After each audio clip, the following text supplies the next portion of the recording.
con motivo de las fechas en las cuales nos encontramos. Estamos iniciando una semana que en el cristianismo recuerda los últimos días de Jesús en la tierra, y este domingo, que popularmente es conocido como el Domingo de Ramos, quiero que estudiemos en la palabra un mensaje con referencia a lo que aconteció en la entrada de Jesucristo a Jerusalén hace casi 2000 años que aconteció esto, y quiero que estudiemos en la Biblia el significado y la importancia de ese acontecimiento. Y si Dios lo permite, el próximo domingo estaremos viendo la segunda parte, ya con el domingo que le llamamos el Domingo de Resurrección, y estaremos viendo el complemento de la enseñanza de hoy.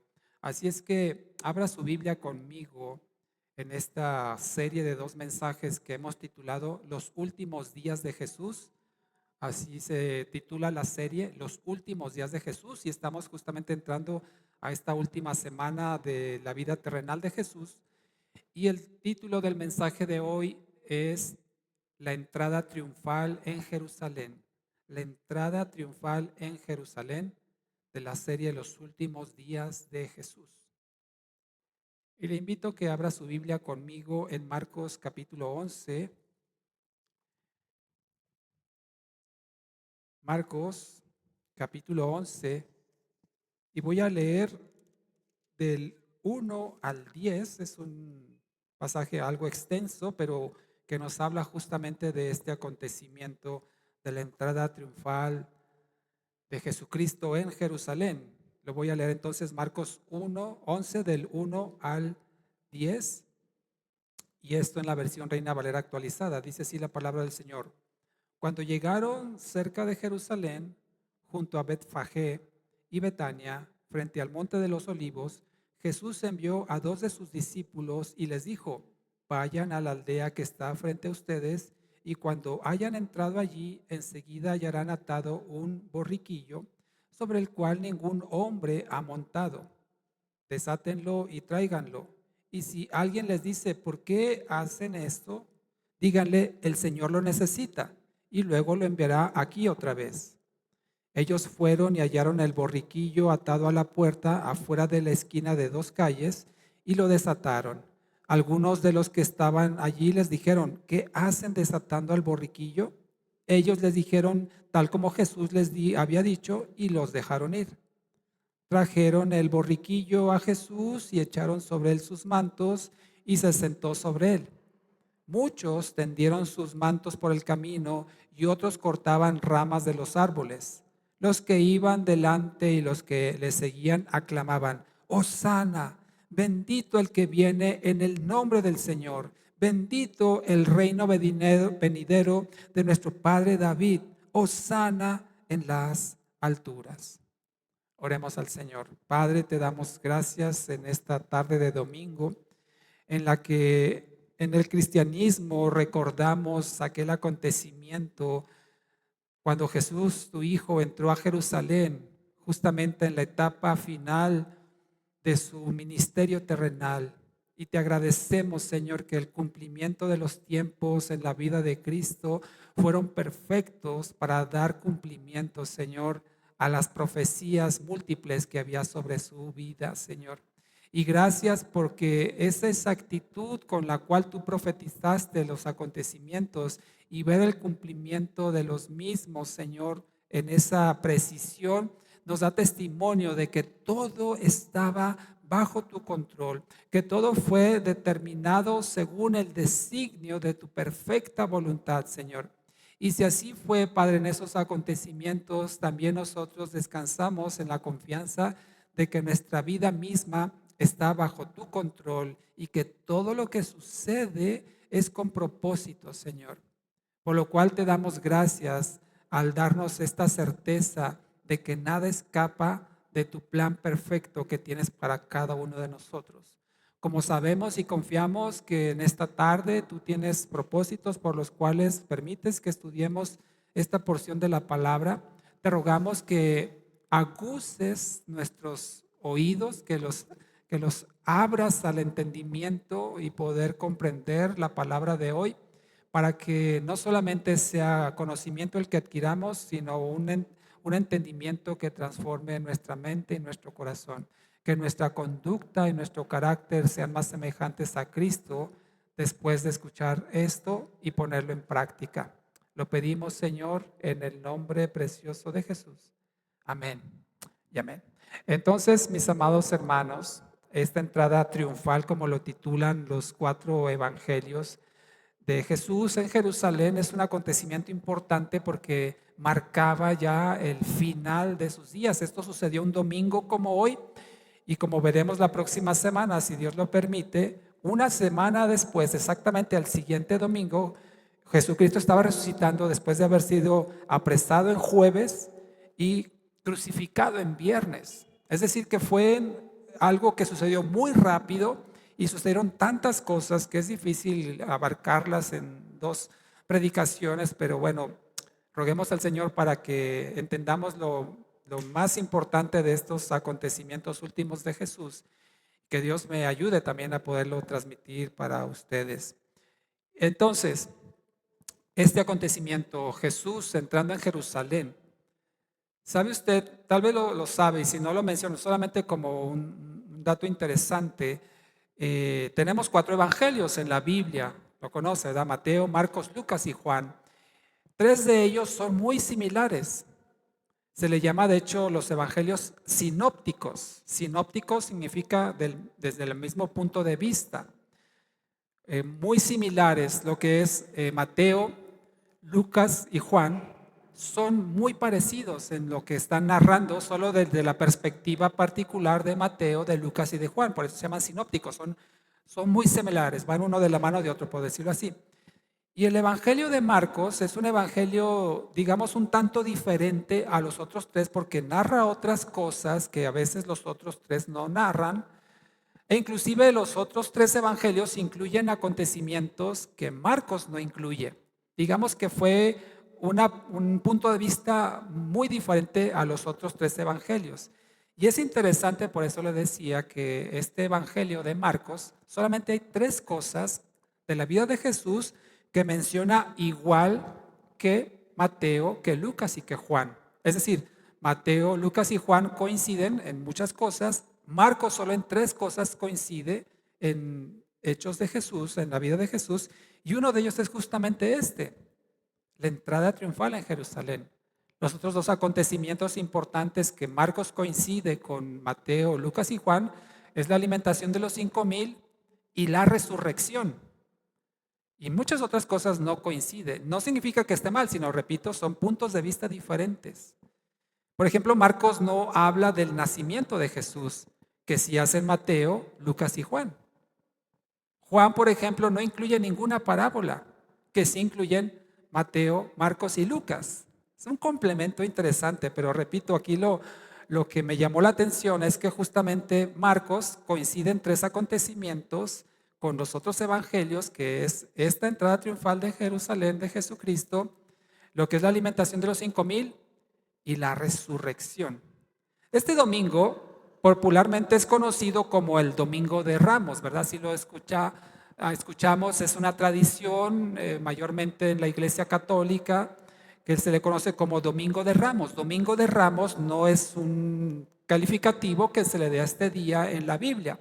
La Biblia no menciona Domingo de Ramos. Lo que dice es esto, entrada triunfal, es el título que le pusieron los traductores de la Biblia, porque ni siquiera están los textos originales.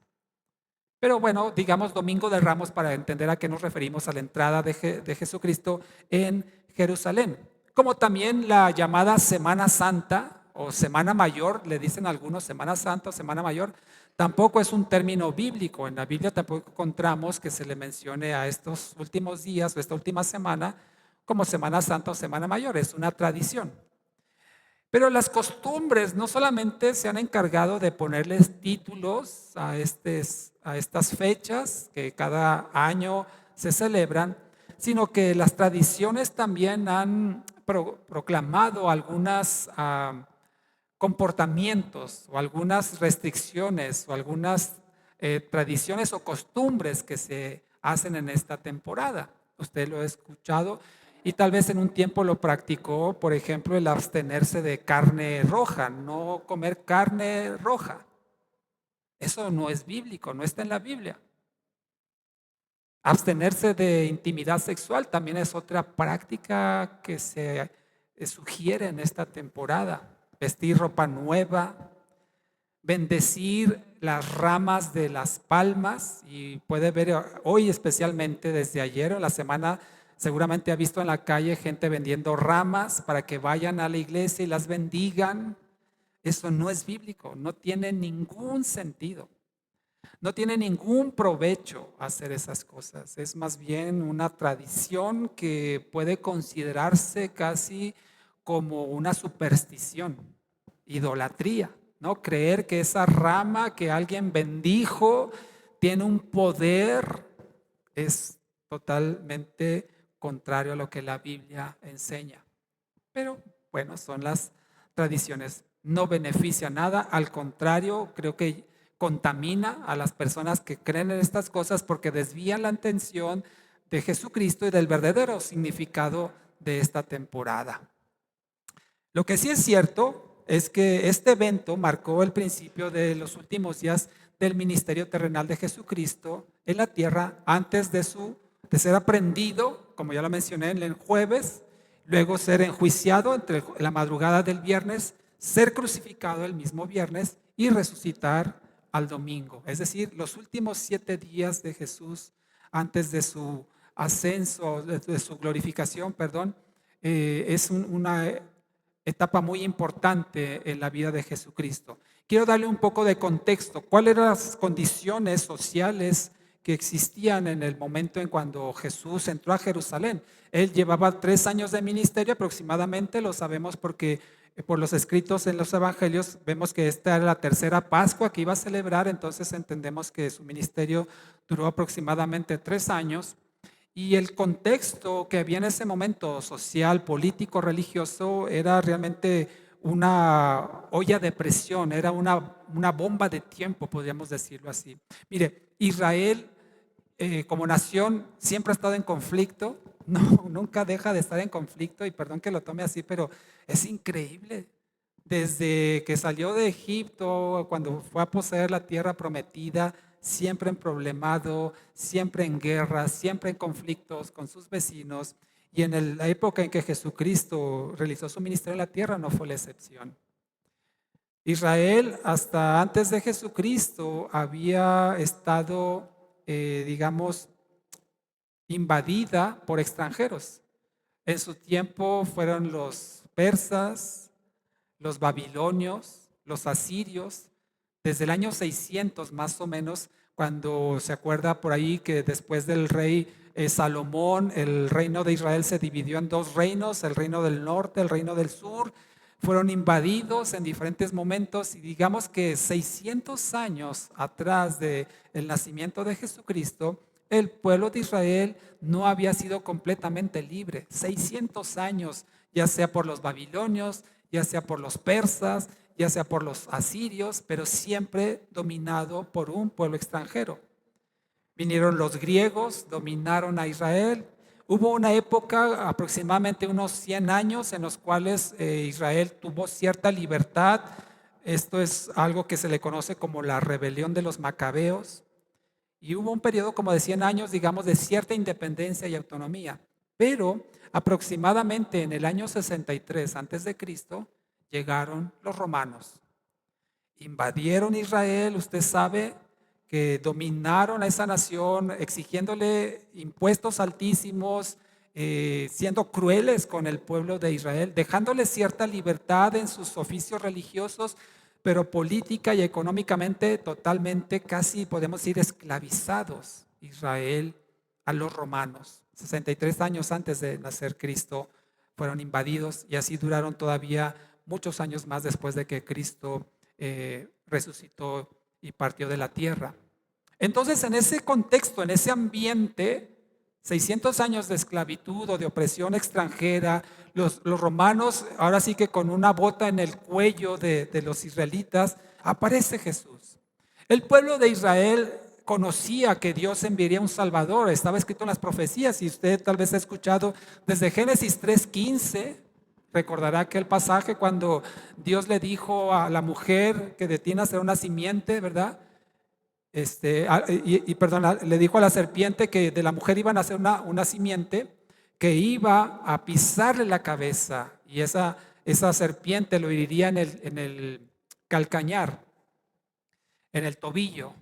Desde Génesis 3:15, pasando por Isaías, por el libro de Samuel, Daniel, Zacarías, en fin, en los Salmos encontramos muchísimas profecías acerca de la venida de un Salvador que liberaría a Israel de sus enemigos. Así es que el pueblo estaba enterado de esto y con desesperación al ver la opresión que los romanos estaban ejerciendo sobre ellos, veían una luz de esperanza. Cuando Jesucristo apareció en escena y empezó a hacer señales y prodigios, muchos creyeron: este es el Salvador, este es el Mesías que nos va a liberar y va a devolver la gloria a Israel que tenía como en tiempos de David y de Salomón. Por eso podemos darnos cuenta en ese grado de desesperación cómo la gente se volcó eufórica al ver que alguien que hacía señales, alguien que hacía milagros, iba ingresando a la capital del reino, Jerusalén. Por si fuera poco, unos días antes de Jesucristo entrar en Jerusalén, sanó a un ciego. Aquí mismo en Marcos, si me acompaña al capítulo 10, versículos 46. Marcos 10:46 dice: entonces llegaron a Jericó, y cuando él iba saliendo de Jericó, se refiere a Jesucristo, junto con sus discípulos y una gran multitud. Mire cómo ya la gente lo seguía, la gente iba con Jesús. Algunos por interés, por morbo tal vez de ver los milagros o por la alimentación que Jesucristo les procuraba de manera gratuita. Dice, una gran multitud les seguía. Dice, el ciego Bartimeo, hijo de Timeo, estaba sentado junto al camino mendigando. Cuando oyó que era Jesús de Nazaret, comenzó a gritar diciendo: Jesús, hijo de David, ten misericordia de mí. Muchos lo regañaban, le decía: cállate, no molestes al maestro. Y entonces vemos entre los versículos 49 al 52 cómo Jesús le sana. Versículo 52 de Marcos 10 dice: Jesús le dijo a Bartimeo, el que estaba ciego, dice: vete, tu fe te ha salvado. Al instante, o sea, al instante, no pasó nada de tiempo, recobró la vista y seguía a Jesús en el camino. Dice que era un ciego que estaba junto al camino mendigando. Podemos entender que era un pobre entre los pobres. Al recibir la vista milagrosamente de parte de Jesús, dice, le seguía. Otro acontecimiento importante previo a la llegada de Jesucristo a Jerusalén fue la resurrección de Lázaro. Usted recordará también ese pasaje en el cual ya tenía 4 días de muerto. Dice, ya apesta. Ya su cuerpo estaba en descomposición según las leyes naturales, ¿no? de la biología. Y Jesucristo lo resucita. Recuerda aquel pasaje, si está tomando nota, lo puede leer posteriormente en Juan capítulo 11, la resurrección de Lázaro. Entonces, entre los 5,000 que había alimentado, entre los otros 3,000 que en otra ocasión alimentó, entre los ciegos que había sanado, como este caso de Bartimeo, entre los endemoniados que había liberado, entre los cojos a los que había hecho volver a andar, en fin, una serie de milagros. Y para rematar, la resurrección de alguien que ya llevaba 4 días muerto, Lázaro.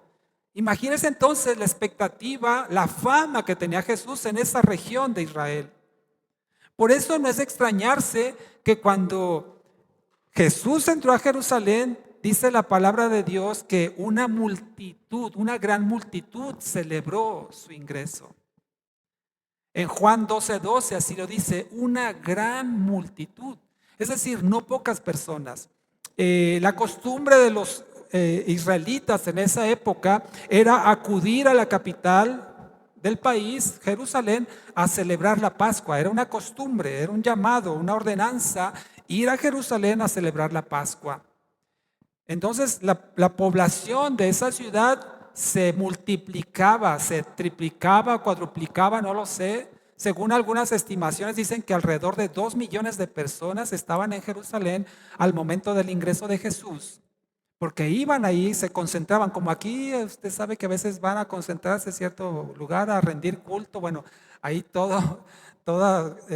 mucha gente de toda la nación iba, aún del extranjero, a celebrar la Pascua en esa temporada. Se estima que alrededor de varias decenas de miles de personas estaban justo dándole la bienvenida a Jesucristo, como si el estadio completo que tenemos aquí estuviera volcado recibiendo a un personaje. Imagínense eso, miles y miles de personas clamando, cantando, gozando el ingreso de Jesús en Jerusalén. ¿Por qué? Porque estaban sedientos de un Mesías, de una esperanza que les significara ser libres de la opresión de los pueblos extranjeros que por 600 años, como ya le mencioné, los habían estado dominando.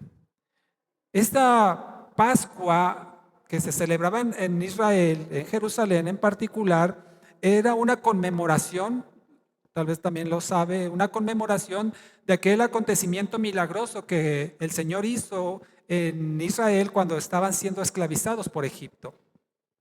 Siendo esclavos de Egipto, el Señor mandó, usted sabe, 10 plagas y las primeras 9, Faraón no doblegó su orgullo y se resistió a dejar ir al pueblo de Israel a rendirle culto al Señor. Y en la 10ª plaga, la muerte de los primogénitos, hubo indicaciones claras de parte del Señor para evitar que la muerte llegara al hogar de los israelitas. Era sacrificar un cordero, y poner su sangre en los dinteles, dice, para que el ángel pase de largo y no afecte al primogénito de esa casa. Entonces los israelitas, por costumbre, cada año celebraban una fiesta solemne conmemorando ese acontecimiento. En esa fiesta se acostumbraba a sacrificar un cordero justamente como una manera de agradecimiento al Señor por haberlos librado de la esclavitud de Egipto. Y así año con año. En esta ocasión entonces, cuando Jesús va entrando a Jerusalén, Él viene siendo el Cordero de Dios que quita el pecado del mundo, como dijo Juan cuando lo vio venir.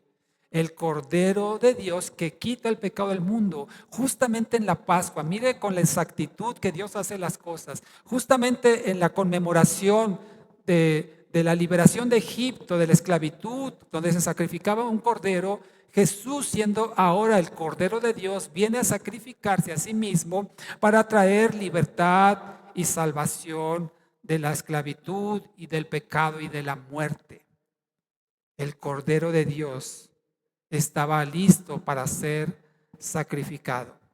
Algo que nos llama también la atención en este suceso es que fue, digamos, un hecho muy notorio, un escándalo, un alboroto que se armó cuando Jesús entró a Jerusalén.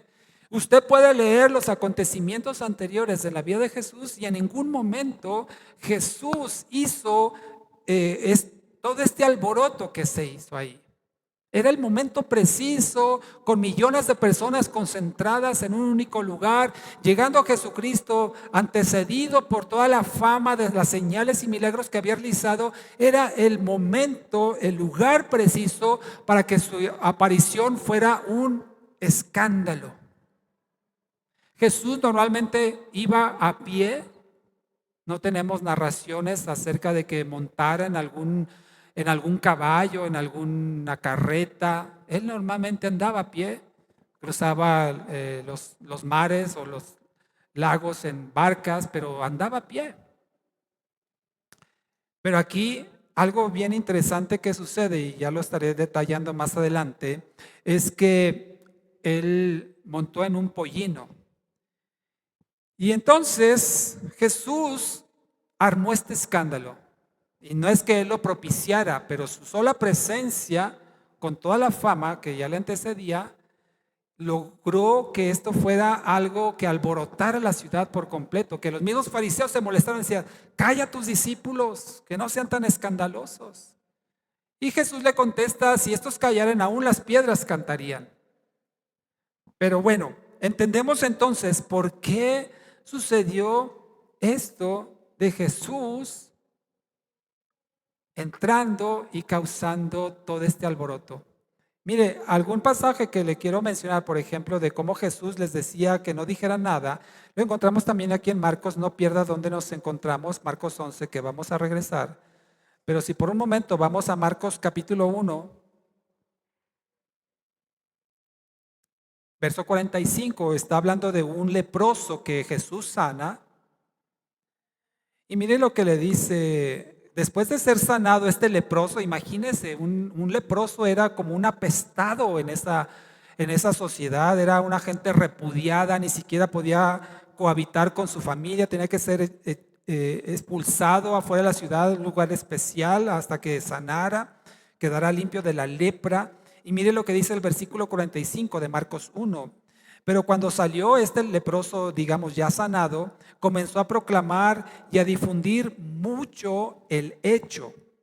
De modo que Jesús ya no podía entrar abiertamente en ninguna ciudad, sino que se quedaba afuera en lugares despoblados y venían a él de todas partes.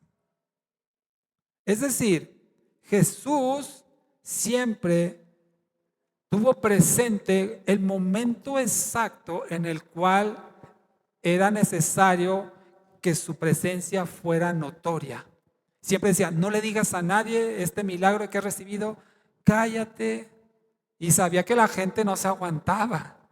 Mucha gente no se aguantaba, iba y decía, y por eso, como aquí lo vemos en este leproso que fue sanado, del escándalo que hizo, dice que Jesús ya no pudo continuar en ese lugar, y por eso dice que se apartó a un lugar despoblado, porque ya no podía entrar abiertamente a ninguna ciudad, justamente por eso.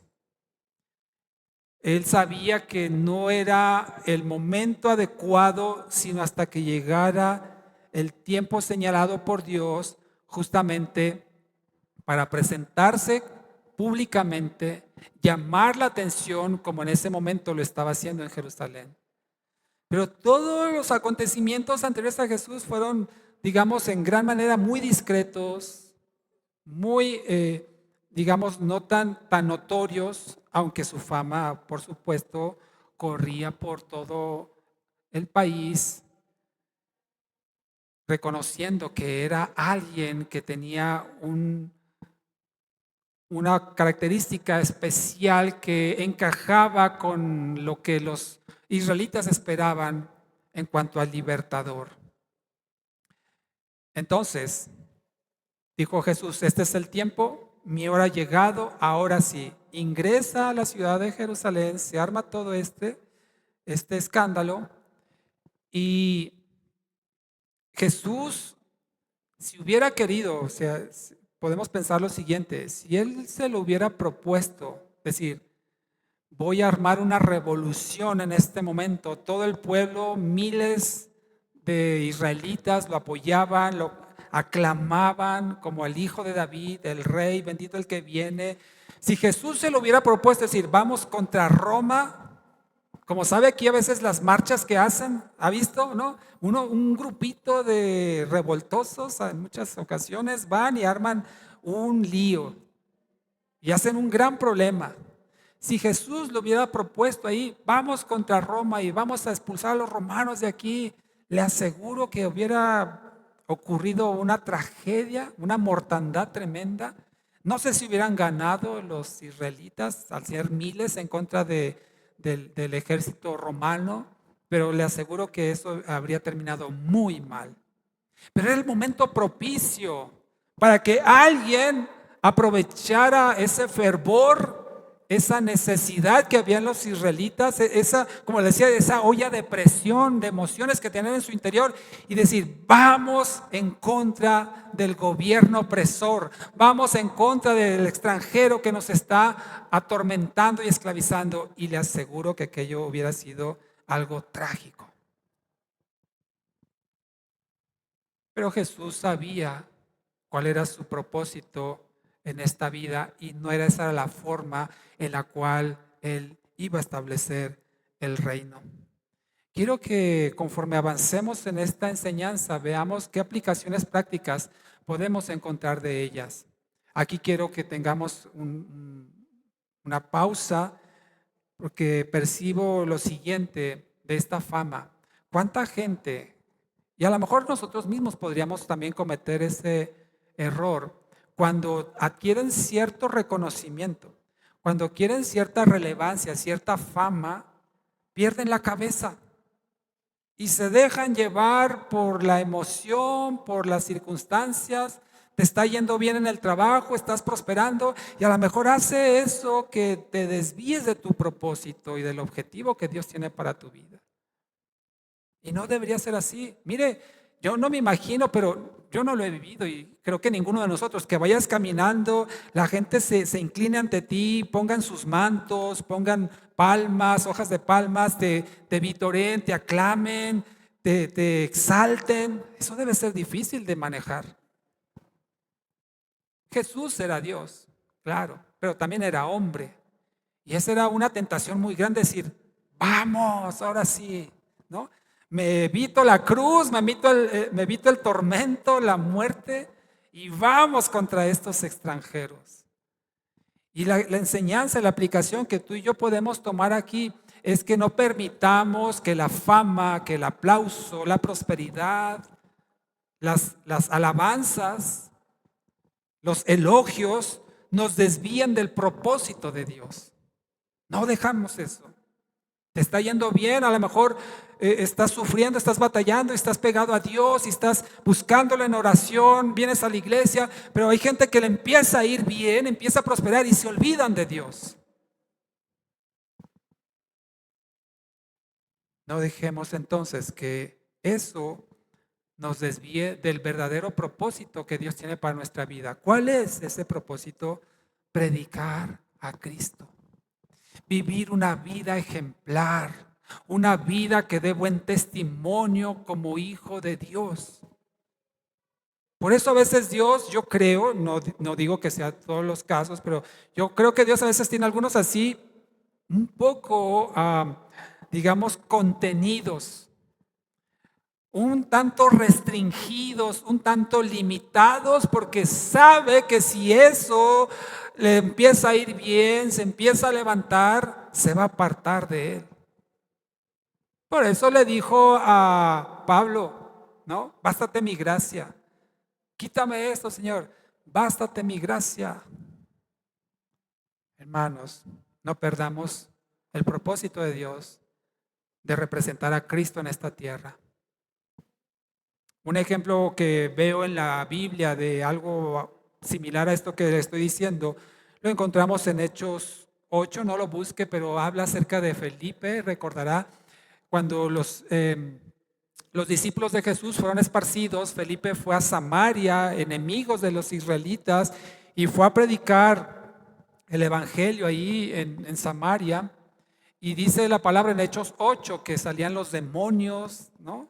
Que los enfermos eran sanados, había grandes milagros en Samaria, había, como se dice, un avivamiento, un derramamiento de la gloria del Señor, haciendo milagros, prodigios y la gente entregándose a Jesucristo.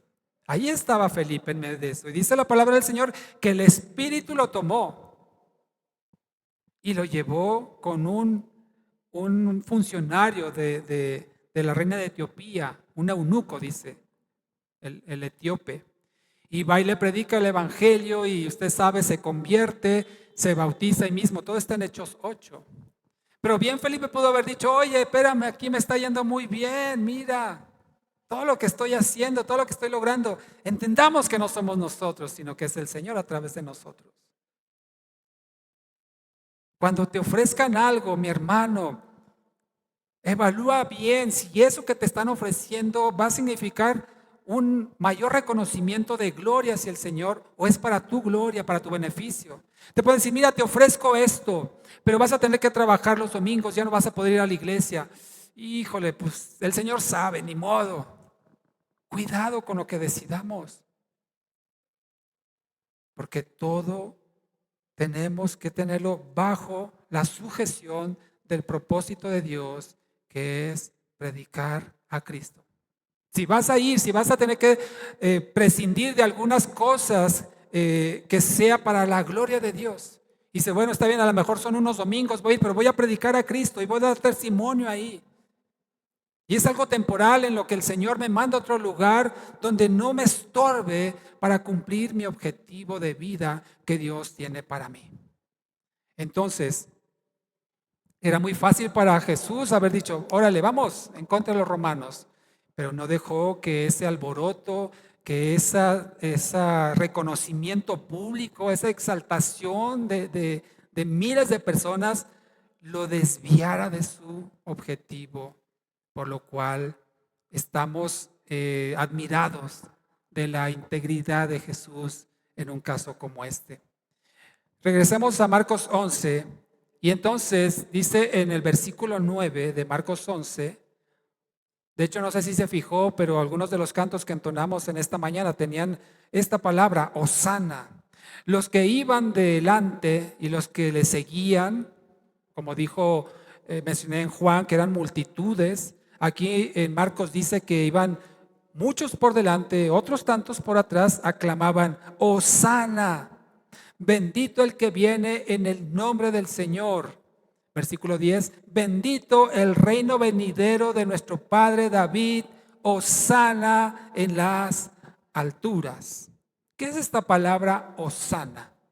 Esta palabra hosana es una súplica. Es una, digamos, conjunción de dos palabras que traducidas, podríamos decir, significa suplicamos que nos salves. Hosana significa sálvanos, te rogamos que nos salves, libéranos. Es lo que podemos entender del significado de la palabra hosana. Y esta palabra hosana formaba parte de un canto que tradicionalmente se cantaba en la Pascua en Israel. Vaya conmigo al Salmo 118. No pierda Marcos, que regresaremos más tarde, pero en el Salmo 118, este era un canto tradicional, sigue siendo un canto tradicional entre los judíos, que se canta acostumbradamente durante la Pascua. Salmo 118, todo el Salmo es un canto, pero en particular quiero referirme al versículo 25 y 26. Salmo 118, 25 y 26 dice así, oh Señor, sálvanos por favor. Esto es el hosana. Oh Señor, haznos prosperar. Bendito el que viene en el nombre del Señor. Desde la casa del Señor los bendecimos. Hosana, sálvanos, Señor. Te suplicamos, te rogamos que nos liberes. Eso es lo que la gente le estaba gritando a Jesús, sálvanos, sálvanos, libéranos de la opresión del enemigo. Sin embargo, usted y yo sabemos, y lo veremos la próxima semana con el favor de Dios, que esta misma gente que clamaba y gritaba, hosana en las alturas, bendito el que viene en el nombre del Señor, el Hijo de David, 4 días después, el jueves, gritaban, crucifícalo, crucifícalo. Qué increíble. Esas miles de personas que lo exaltaban y lo levantaban, ahora lo querían ver muerto 4 días después. Qué impresionante. Regresemos a Marcos, pero vayamos al capítulo 16. En adelanto a lo que estaremos viendo con el favor de Dios la próxima semana. Marcos 16, versos 13 y 14.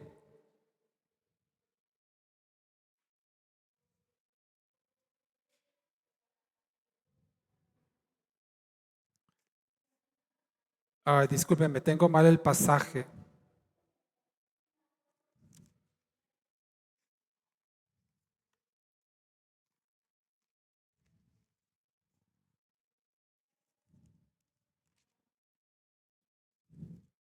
Bueno, se lo debo, lo voy a buscar. Es justamente donde el pueblo empieza a clamar diciendo, crucifícalo, crucifícalo, gritando en alta voz el pueblo, deseando la muerte es Marcos 15, discúlpeme.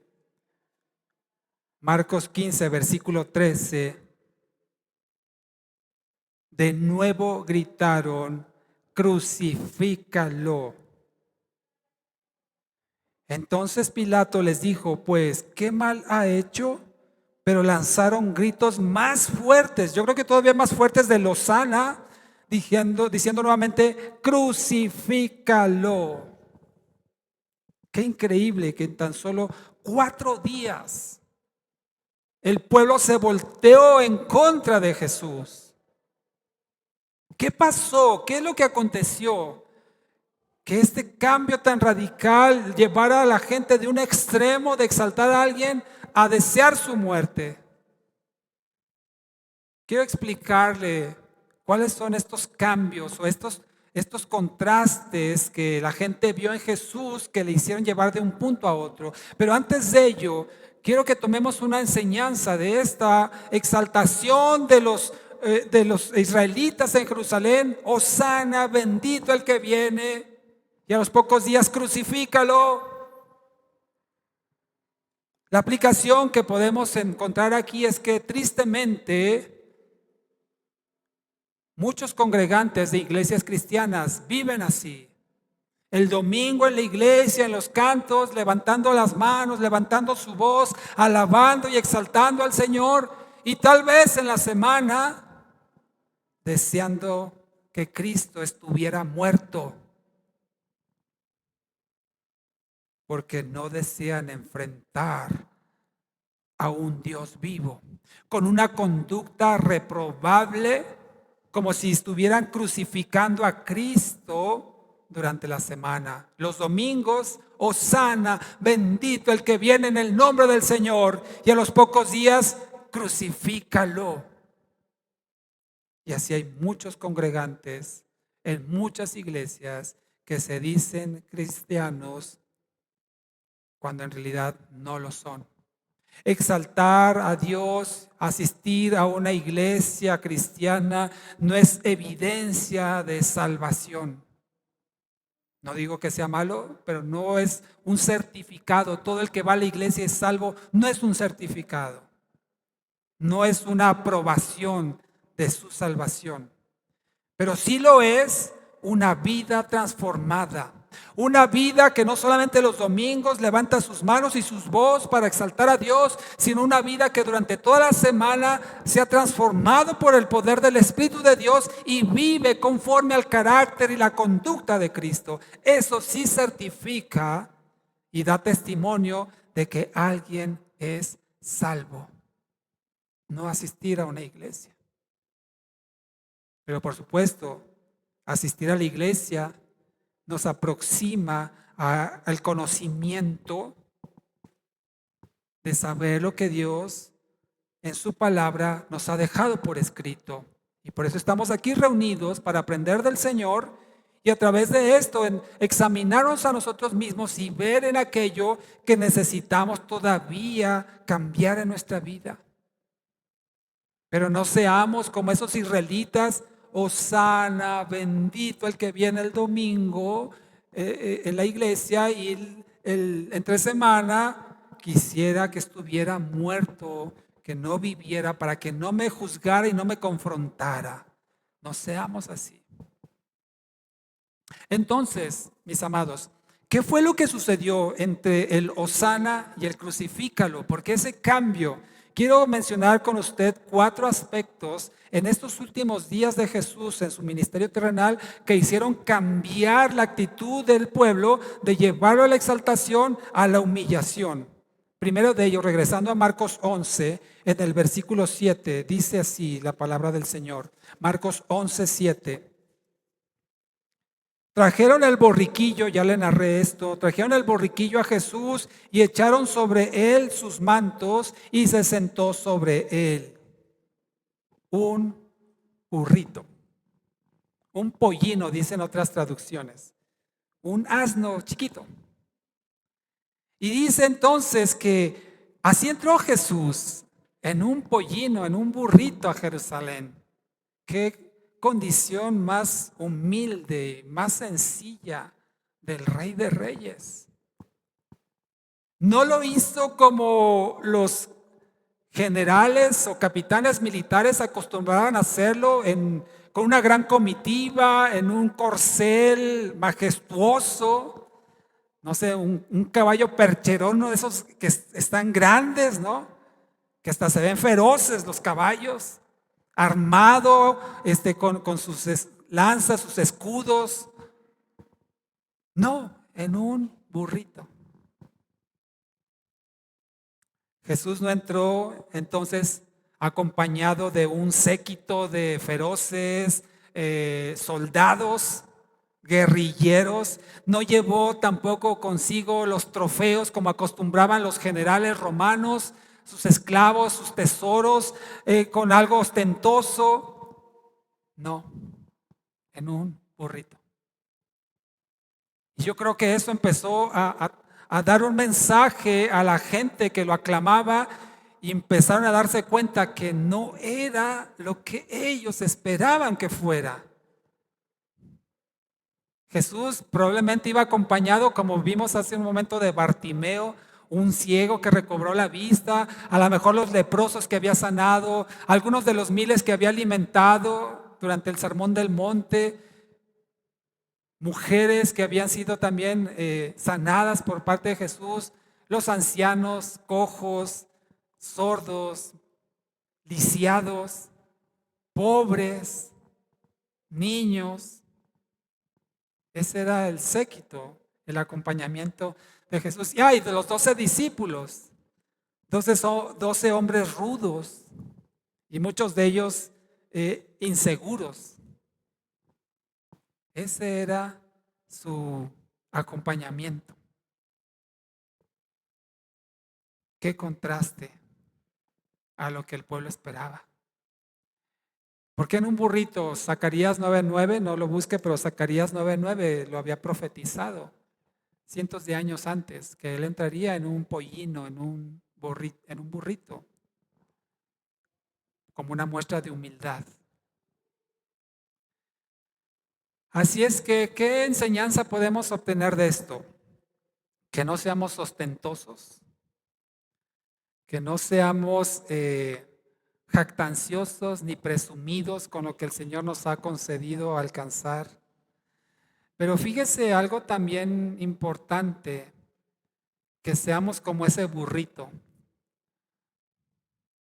Que seamos como ese burrito, porque no sé, tratando de sacar acá una idea, ¿no? Como una especie de parábola.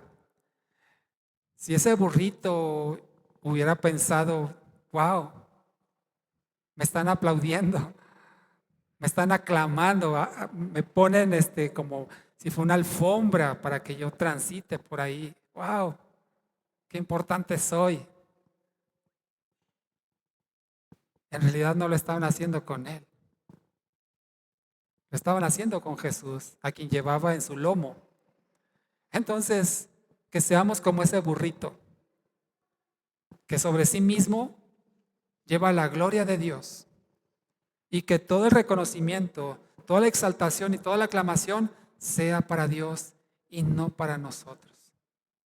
No nos creamos que el aplauso cuando logramos algo en el Señor es para nosotros, el reconocimiento y la alabanza, sino que es para Jesús.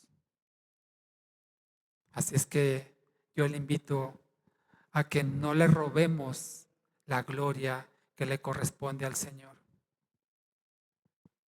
Todo es para nuestro Rey. Y claro, hay gente como ese burrito, qué privilegio. Como somos de idólatras los seres humanos, seguramente si lo hubieran puesto allí, harían hasta un culto al burrito, ¿no? El zamburrito, no sé cómo le dirían. Y se venderían estatuas, dijes, en fin, del burrito. Pero alguien totalmente insignificante llevaba sobre sí al Rey de Reyes y Señor de Señores. Que tú y yo seamos así, con esa humildad, y no pensar que el aplauso, el reconocimiento y la alabanza es para lo que nosotros hacemos, sino para quien vive en nosotros, Dios mismo. Otro aspecto contrastante de la expectativa que tenían los israelitas con respecto a Jesús entrando a Jerusalén, además de entrar en un burrito, es que él no llegó con riquezas materiales. El burrito ni siquiera era suyo, ni un burrito tenía, era prestado. Y usted sabe por la vida de Jesús que él nunca poseyó nada material, tal vez solamente la vestimenta que traía, las sandalias.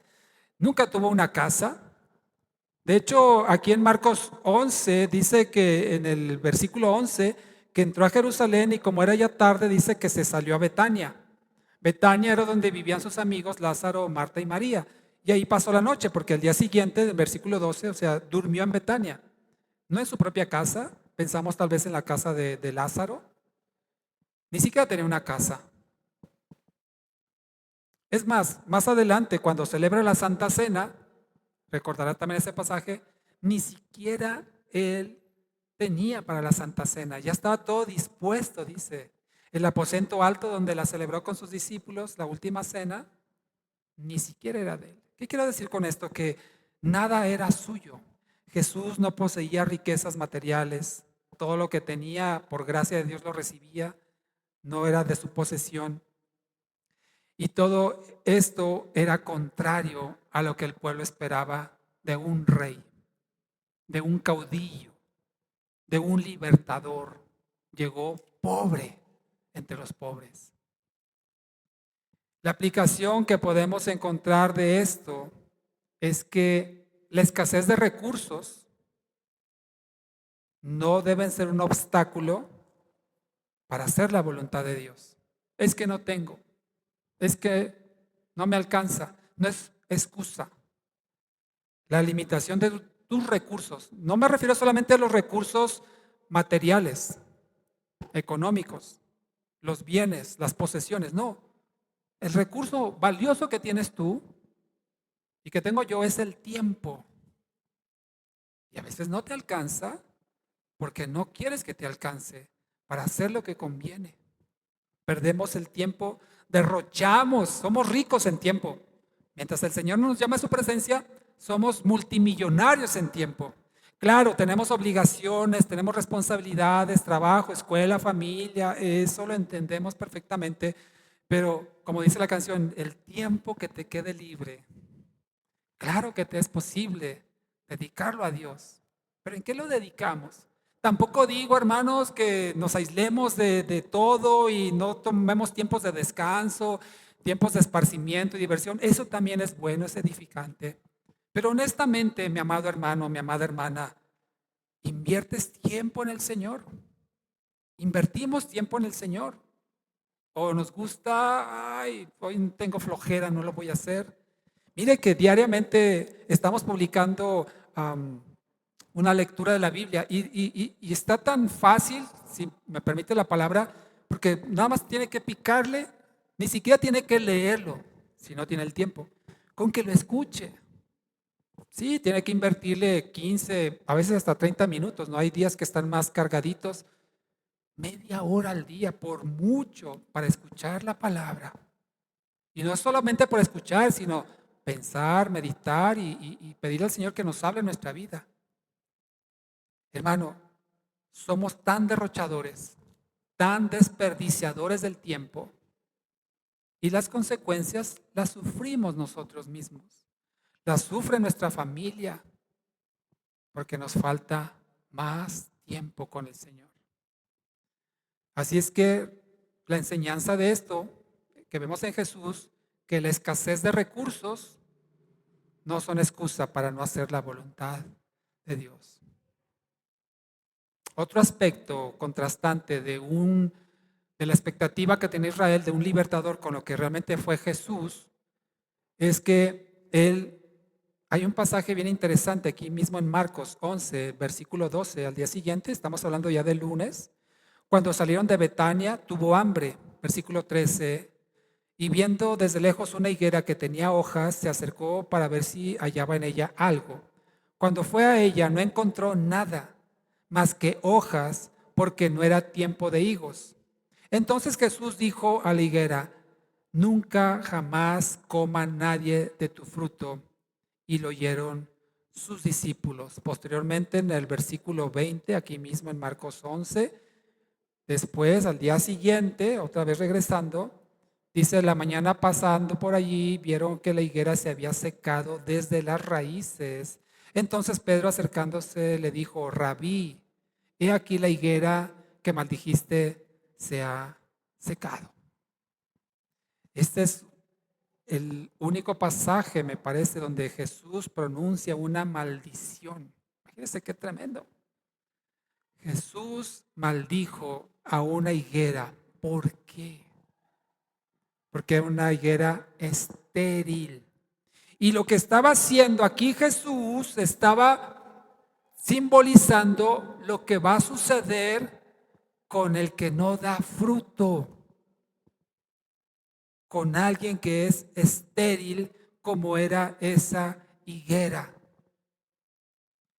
Jesús estaba dando un juicio anticipado de lo que iba a acontecer más tarde con Israel. Israel, el pueblo elegido por Dios para llevar su gloria a las naciones. ¿Sabe usted algo? Israel fue escogido para llevar la gloria de Dios a las naciones. Es decir, que Israel, el pueblo elegido por Dios, no era solamente para ellos el que Dios manifestara su gloria, sino que ellos debían ser los portadores de la gloria a toda nación.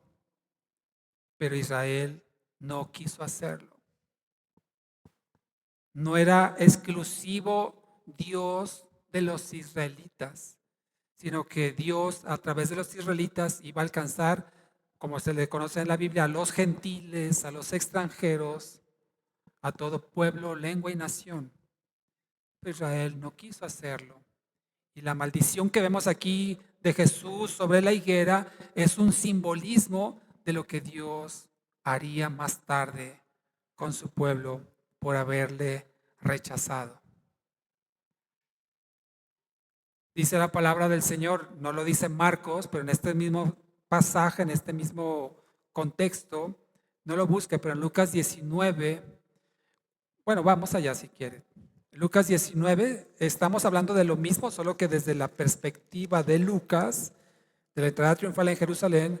Lucas 19, versículo 41, dice así: cuando llegó cerca, al ver la ciudad,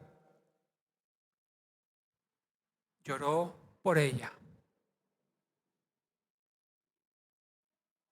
diciendo: oh, si conocieras tú también, por lo menos en este tu día, lo que conduce a tu paz, pero ahora está encubierto a tus ojos.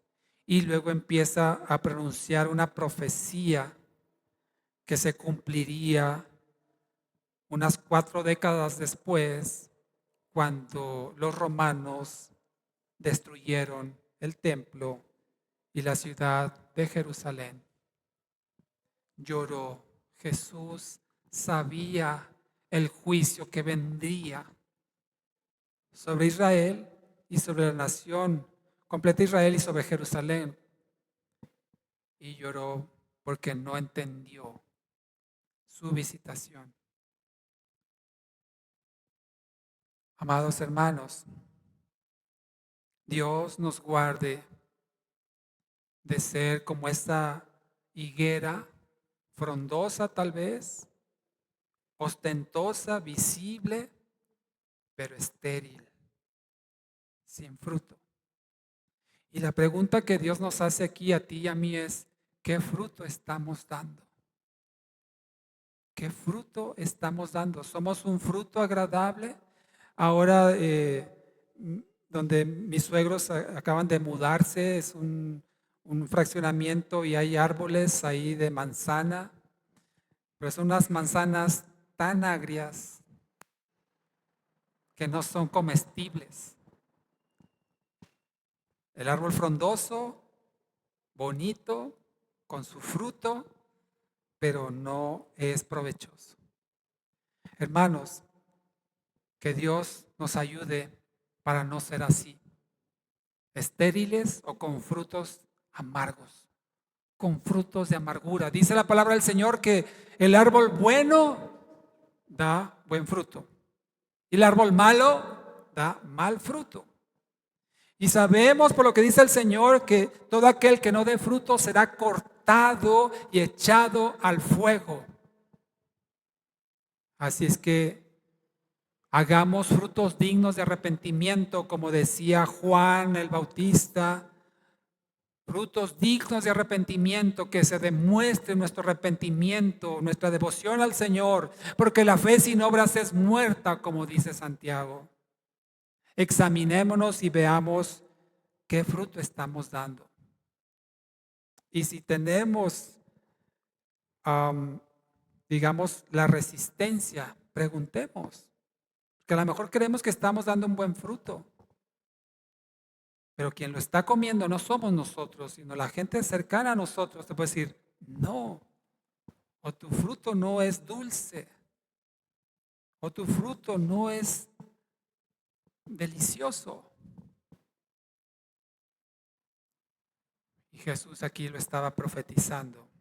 Por último, Jesús acude al templo, nuevamente en Marcos 11, versículos 15 al 17, donde Jesús dice que llegó al templo y empezó a echar fuera a los que vendían, a los cambistas, a los que estaban comerciando ahí en los atrios del templo, volcó las mesas, las sillas de los que vendían ahí, los animales para el sacrificio, y dice en el versículo 17 de Marcos 11, no está escrito que mi casa será llamada casa de oración para todas las naciones. Mire lo que dice ahí.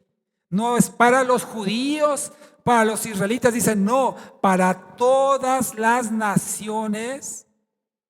Esto es una profecía que está escrita, me parece que en el libro de Jeremías.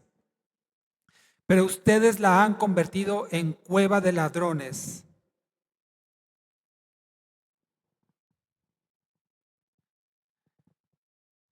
Y esto contrastó nuevamente con la expectativa del pueblo de Israel. Oye, viene Jesús a liberarnos, viene el Mesías a darnos la libertad. En vez de ir en contra del gobierno de los romanos, en vez de ir en contra de la casa de autoridad de los romanos, fue al templo, un lugar sagrado, y volcó las mesas, hizo estos destrozos, corrió a la gente.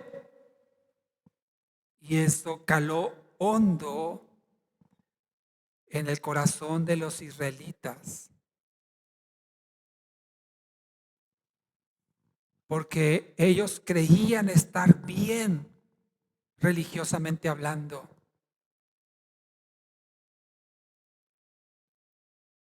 Pero sabemos, como dice la palabra del Señor, que nosotros tenemos que empezar el juicio por nosotros mismos.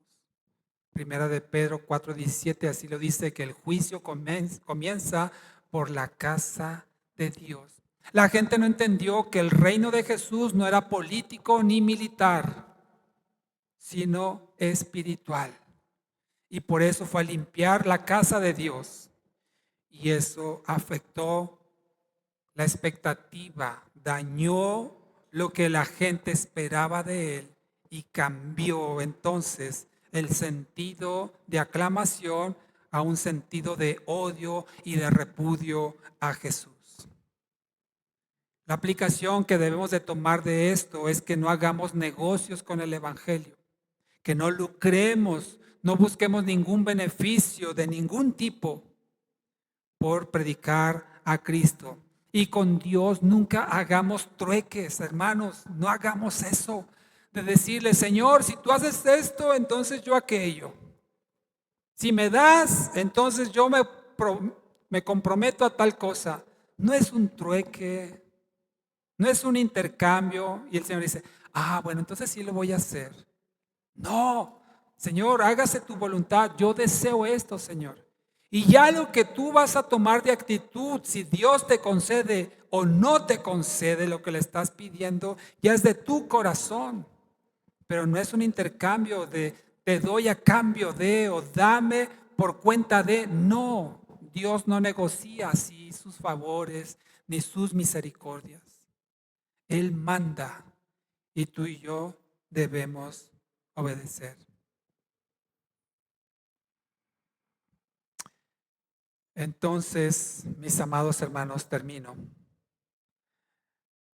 El Señor ya les había advertido a sus discípulos lo que iba a acontecer aquí mismo en Marcos, pero en el capítulo 10, versículo 33. Marcos 10, 33. Dice Jesucristo a sus discípulos, subimos a Jerusalén, el Hijo del Hombre será entregado a los principales sacerdotes y a los escribas. Lo condenarán a muerte y lo entregarán a los gentiles. Se burlarán de él, lo escupirán, lo azotarán y lo matarán. Y después de 3 días, ¿qué dice? Resucitará. Esto va a pasar. Ya les había advertido Jesús, no solamente en este pasaje, sino muchas enseñanzas antes, ya les había advertido lo que iba a suceder. Y ahora sí los discípulos no lo entendieron, no captaron el significado de la enseñanza de Jesús. Y mire, para reiterar esto, acompáñame a Juan capítulo 12.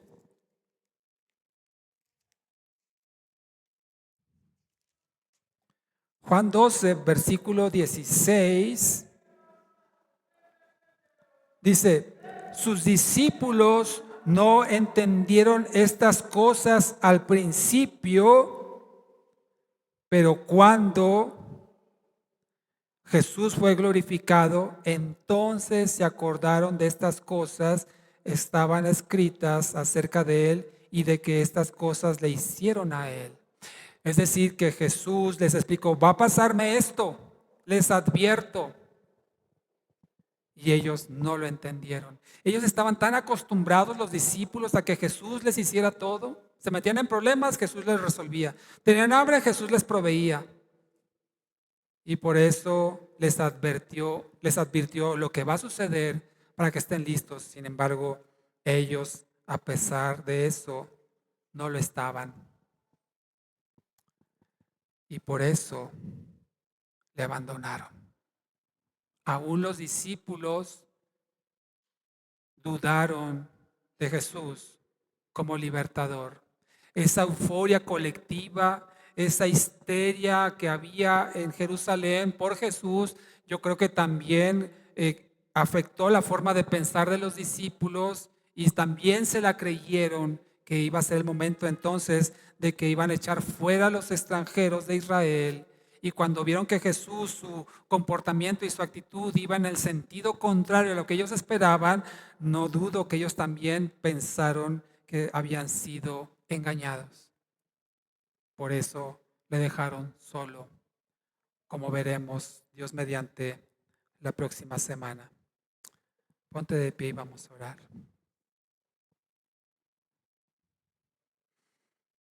Y que Dios nos ayude a entender, a valorar y apreciar lo que Él hizo. Mira cómo Él tenía un objetivo firme. Voy a esto. Dice, lo van a entregar, lo van a condenar a muerte.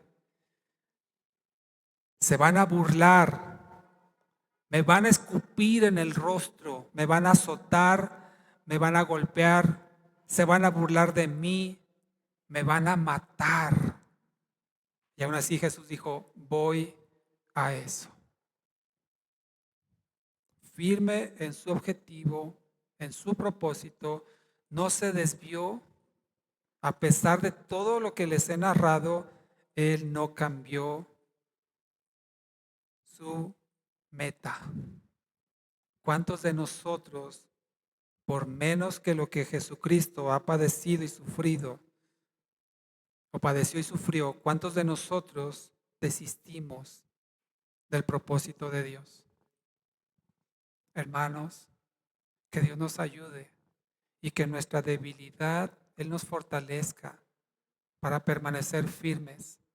Es tan fácil hacerse a un lado, decir, ya no puedo, es más, ya no quiero. Pero sabes que en el fondo de tu corazón sabes lo que Dios quiere. Y te cuesta, duele, te cansa, te desgasta. Pero ya has probado lo que es vivir fuera de la voluntad de Dios. Y no te va a ir bien.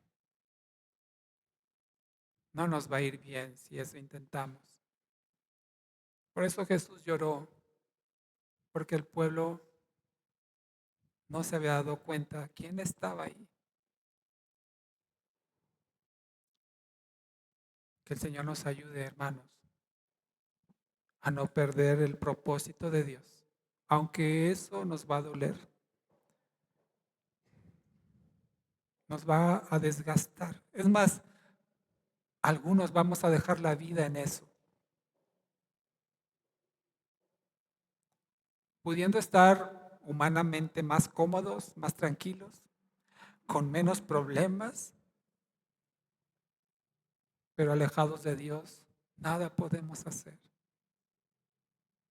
Así es que, amado hermano, oremos para que el Señor nos dé fuerza y sigamos adelante, a pesar de nosotros mismos y de la mucha oposición que encontramos en nuestro trabajo, en nuestra familia, en nuestro vecindario, en nuestra escuela, que no renunciemos al propósito de Dios de representarlo a Él.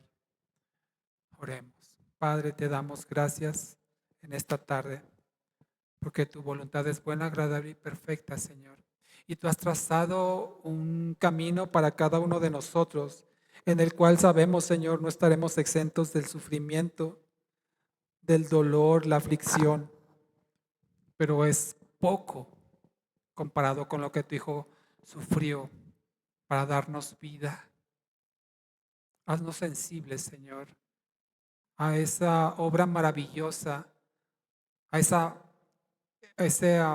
fijación en el propósito de tu Hijo Jesucristo, que no desistió y no renunció. Es más, ni siquiera un mal pensamiento subió a su mente, mucho menos una palabra o actitud equivocadas, aún en medio del dolor y de la tortura. Realmente lo que nosotros padecemos es insignificante comparado con eso. Y aún así, Señor, a veces nos cansamos, nos desgastamos y a veces queremos ya no seguir adelante. Y por eso te rogamos que nos ayudes, Señor, a ver en Jesucristo el ejemplo de resistencia, de fuerza, de precisión en el objetivo y no desviarnos. Solamente buscar agradarte a ti antes que a los hombres. Te damos gracias por tu grande misericordia que nos tiene de pie y nos ha permitido aprender esto de ti, Señor. Ayúdanos a llevarlo en la práctica y sabemos que esta semana vendrán circunstancias y situaciones que pondrán a prueba esto que hoy hemos recibido, Señor. Ayúdanos, Padre, a superarlo y ser aprobados por ti. Lo pedimos, amado, en el nombre de Jesús. Amén. Que Dios les bendiga.